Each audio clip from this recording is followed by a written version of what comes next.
জুয়ার বিজ্ঞাপন দিয়ে আবারও আলোচনায় সাকিব।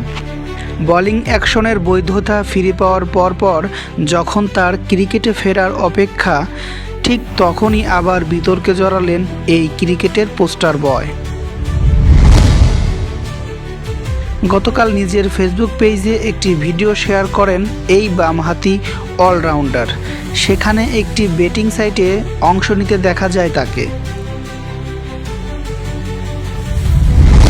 একে তো প্রকাশ্যে জুয়ার সাইটে বিজ্ঞাপন, তার উপর মানুষকে বেটিংয়ের জন্য আহ্বান করতে দেখা গেছে সাকিব আল হাসানকে। অথচ বাংলাদেশের আইনে যে কোনো ধরনের জুয়া নিষিদ্ধ। এর আগে 2022 সালে একবার বেটিং সাইটের বিজ্ঞাপন করে বেশ সমালোচিত হয়েছিলেন সাকিব। ওই সময় বোর্ডের কঠোর সিদ্ধান্তের কারণে ভুল স্বীকার করে সরে এসেছিলেন সাকিব। তখন বাংলাদেশ ক্রিকেট বোর্ডের বিসিবি কেন্দ্রীয় চুক্তির ক্রিকেটার ছিলেন সাকিব আল হাসান।